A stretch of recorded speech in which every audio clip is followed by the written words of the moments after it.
Estamos en el contexto de medicina laboral, licencias psicológico-psiquiátricas y vamos a tener el marco de la Ley de Contrato de Trabajo. Según la ley, artículo 210, el empleado que presenta una licencia laboral está obligado a asistir donde lo cite su empleador para corroborar que su licencia sea veraz, es decir, que la afección psicológico-psiquiátrica que dice padecer realmente le impida el desempeño de su tarea laboral.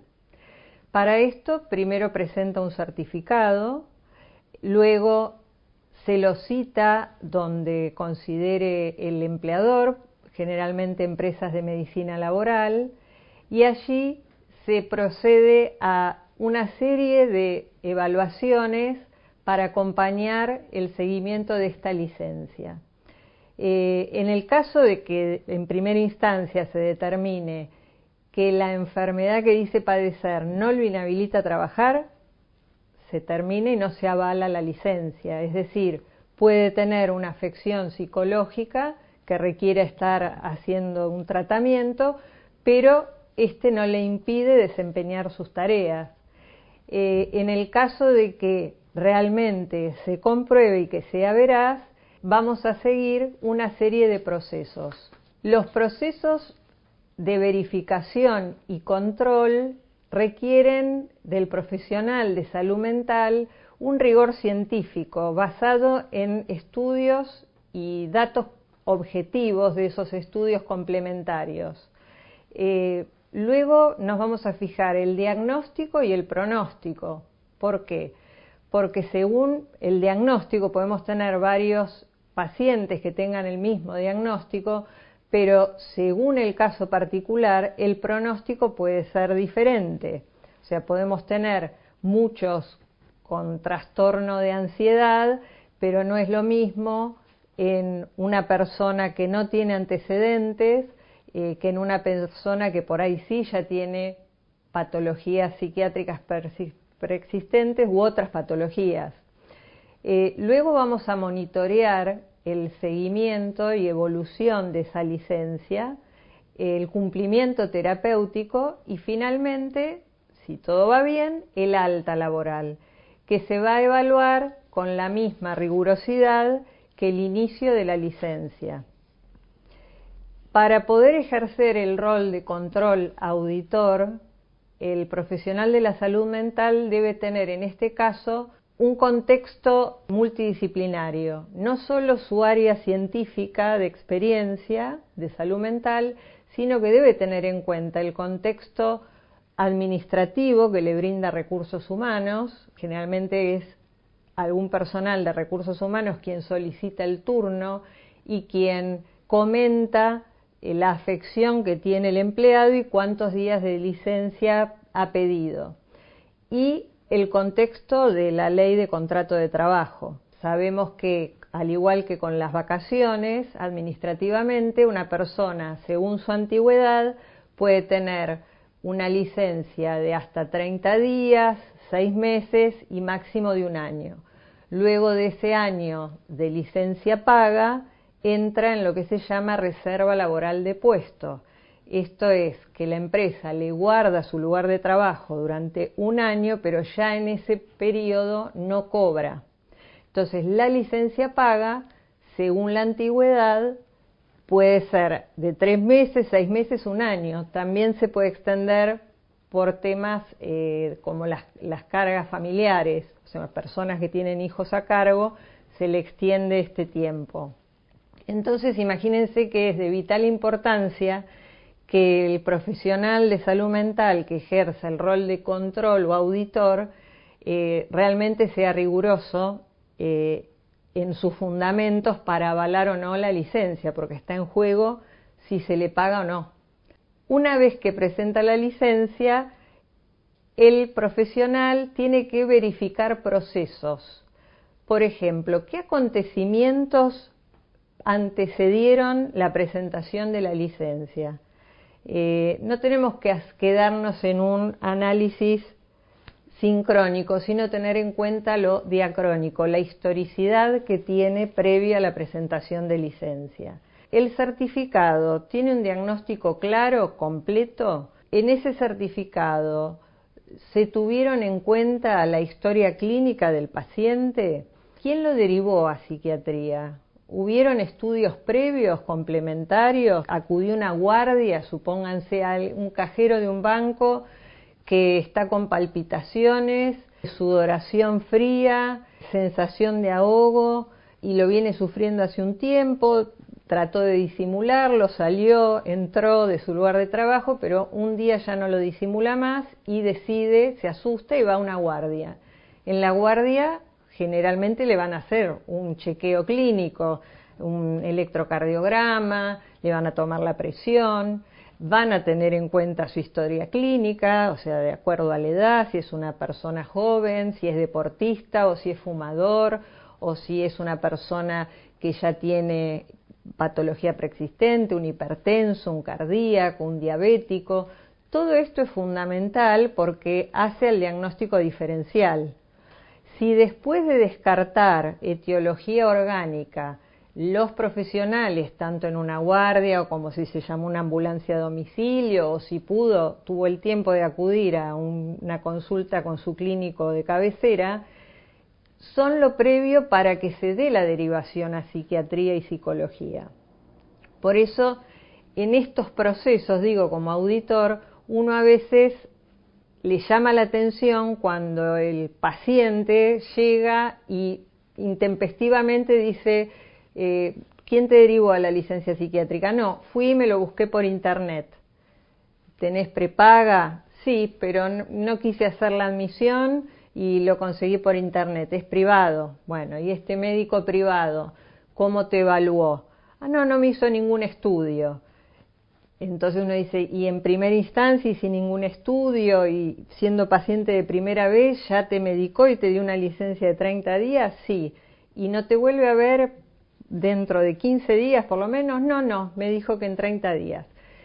Eso en un proceso de diagnóstico es llamativo porque en general respetar los pasos que comentamos anteriormente en el diagnóstico diferencial es importante.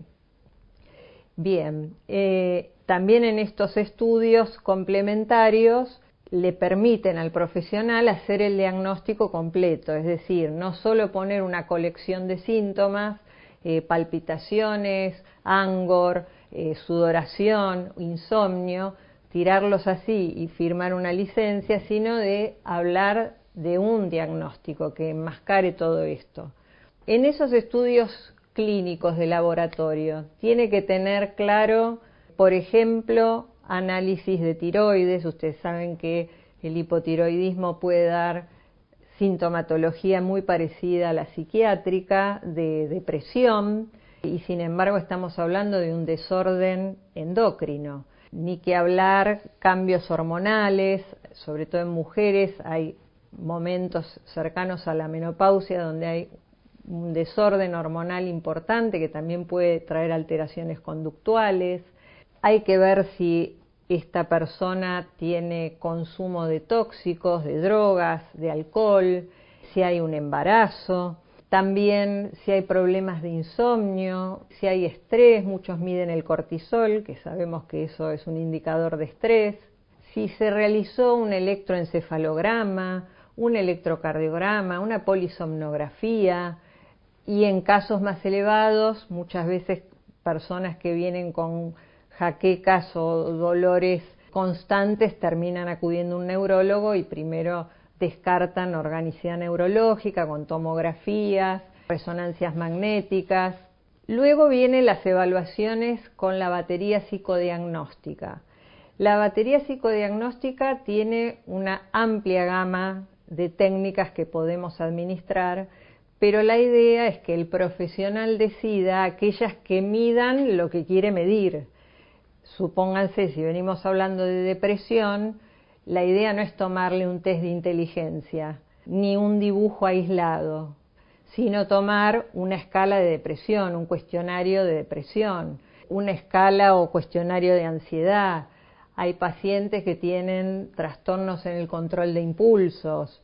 Bueno, prácticamente hay técnicas y cuestionarios para todas las sintomatologías. Piensen que los laboratorios para validar los fármacos muchas veces se ciñen de estos cuestionarios para ir validando la efectividad del fármaco, o sea que existen, son de uso internacional. Luego tenemos test psicométricos que son estandarizados y se rigen con baremos de acuerdo a la población. Muchas veces para los trastornos cognitivos, los test neurocognitivos, se miden trastornos de atención, de concentración, la velocidad, la precisión, la memoria de trabajo procedimental, que son funciones cognitivas que muchas veces pueden estar afectadas por trastornos emocionales. Trastornos de ansiedad o depresivos hacen que una persona, por más que sea inteligente y esté formada, de pronto sienta este déficit en su desempeño laboral habitual. Muchos también dicen, tengo Alzheimer, tengo algo, me olvido de todo, no sé dónde dejé las llaves o los anteojos que los tengo puestos, y sin embargo la causa es emocional. Bueno, esto también se mide y se pondera en qué grado. Luego vienen los test proyectivos que indagan en profundidad cuestiones que la persona difícilmente pueda verbalizar. Son los benditos test inestructurados, donde la consigna es muy vaga y lo que queremos es que el evaluado exprese y proyecte instancias más inconscientes de las que no puede hablar en la consulta, en el motivo manifiesto de consulta. Allí tenemos casi todos los test gráficos. En laboral, imagínense que tenemos que tratar de optimizar los tiempos de evaluación, y si bien por ejemplo el HTP, el House Tree Person, es muy conocido y muy utilizado, por ahí tomamos un persona bajo la lluvia con historia, que es un solo dibujo, y medimos todo eso en un solo test y no en 3 dibujos, que lleva mucho más tiempo. También tenemos el test de Bartek, donde cada área de dibujo implica un área específica de desempeño de la persona, lo familiar, lo social, lo laboral, la autoestima.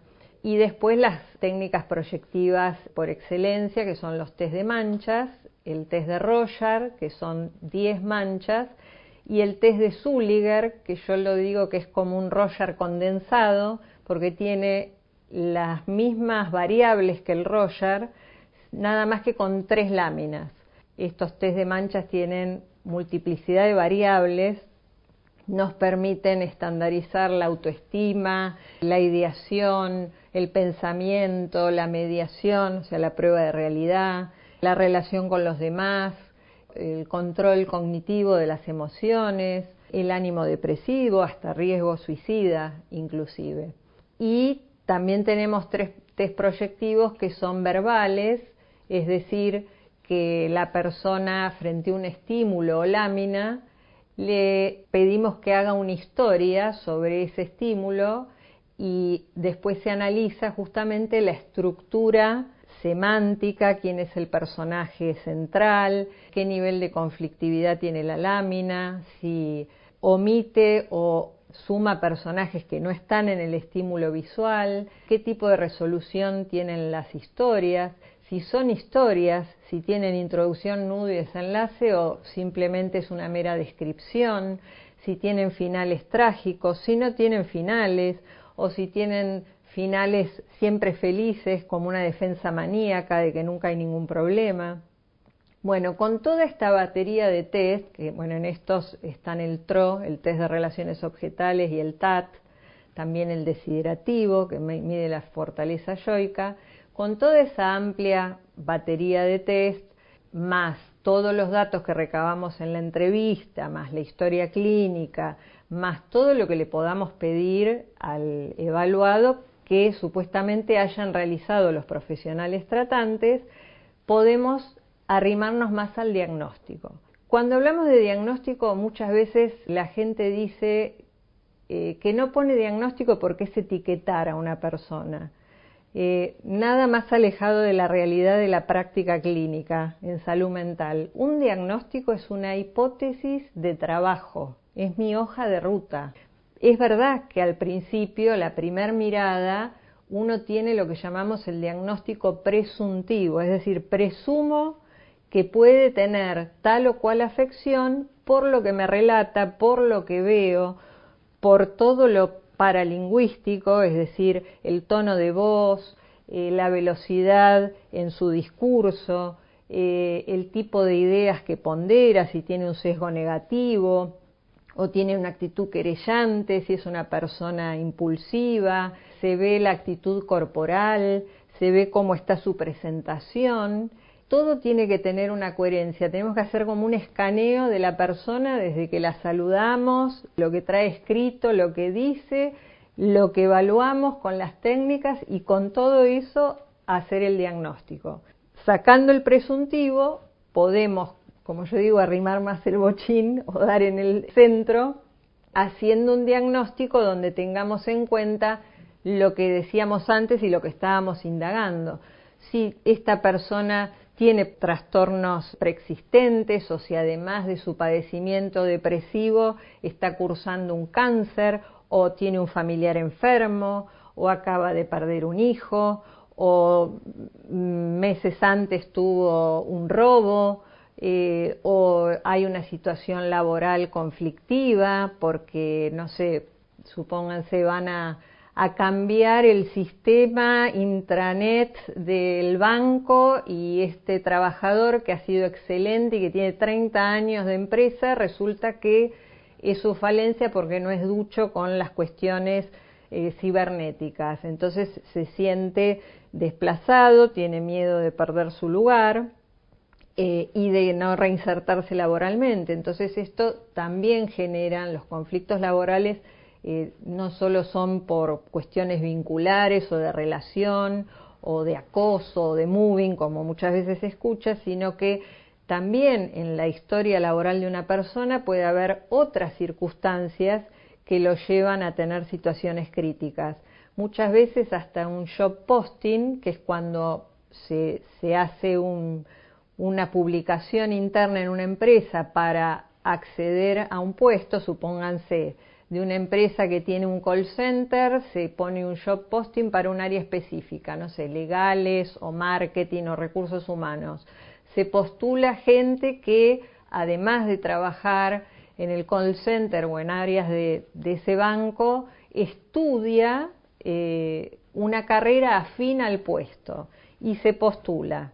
Bueno, muchas veces estas situaciones generan enconos o rispideces porque obviamente siempre la postulación no es para todos, es para una vacante o dos a lo sumo, y muchas veces el no haber sido seleccionado puede traer enconos, rispideces o ánimo depresivo como que yo no sirvo o se la agarraron conmigo. Es la percepción que la persona tiene en su lugar de trabajo. Y muchas veces hasta ganando puestos, ¿vieron esto de que dicen los que fracasan al triunfar? Más de una vez he visto gente que postuló para una gerencia, hizo todo lo posible para ganarlo, lo gana y una vez que tiene el puesto, resulta que como en la descripción de tareas este gerente tiene que manejar personal, tiene que dar capacitaciones, tiene que viajar al interior del país o al exterior y resulta, supónganse que tiene familia, le empieza a traer complicaciones en su vida privada porque se aleja de la casa, porque no está con los hijos o porque es un excelente gerente pero tiene miedo a volar o duerme mal cuando está en el interior del país y come mal y entonces empieza a tener otros trastornos, fuma más, toma más o tiene problemas con su mujer. Entonces no siempre, yo me río cuando me dicen Fernanda, tengo que hacer un psicotécnico para tal cosa, ¿qué hago? Siempre les digo lo mismo, esto es como un traje a medida, hacé lo que a vos te salga. Porque lo que para un puesto puede ser lo adecuado y que para tal persona en ese puesto, en esa empresa fue lo adecuado, si vos lo copiás o lo repetís, es un traje que a vos te puede quedar chico o grande. Entonces no sirve simular y responder lo que uno no es. Una vez que pasamos del diagnóstico presuntivo al diferencial, teniendo en cuenta todos los datos y el material que el paciente produjo, podemos arribar a un diagnóstico completo. ¿Qué sería un diagnóstico completo en salud mental, psicológico, psiquiátrico? Generalmente utilizamos el DSM-4 o 5, que es un nomenclador internacional, pero tenemos que poner los 5 ejes diagnósticos. Justamente en el eje 1 explicamos la sintomatología, lo que vimos en el diagnóstico presuntivo, lo que primero dice el paciente. En el eje 2 vamos con los datos más profundos, ahí vemos la estructura de personalidad.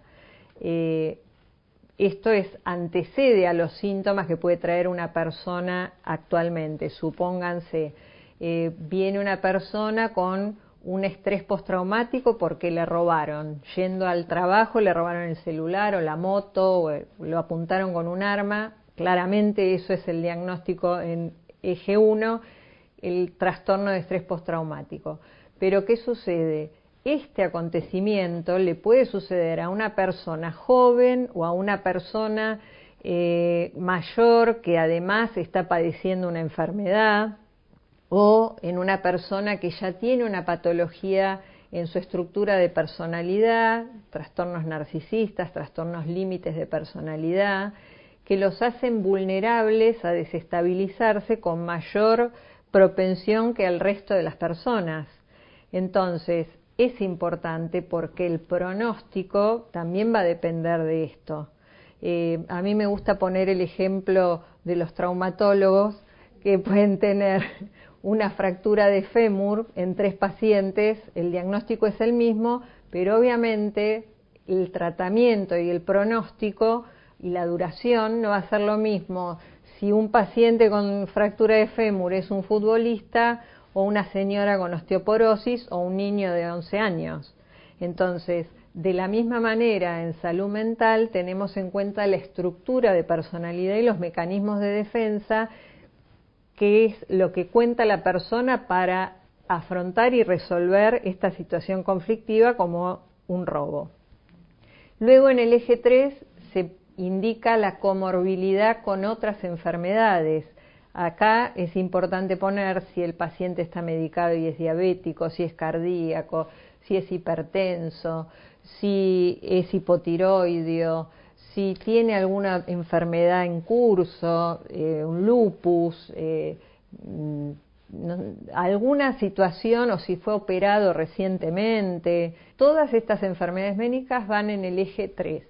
En el eje 4 va todo lo relativo a su situación social, familiar, laboral. Entonces, más allá de, seguimos con el ejemplo de la situación de robo, yo tengo que tener en cuenta si es alguien que vive solo, si fallecieron sus padres, si es el último hijo de 5 hermanos, si está recientemente casado, si tiene hijos, si falleció su cónyuge.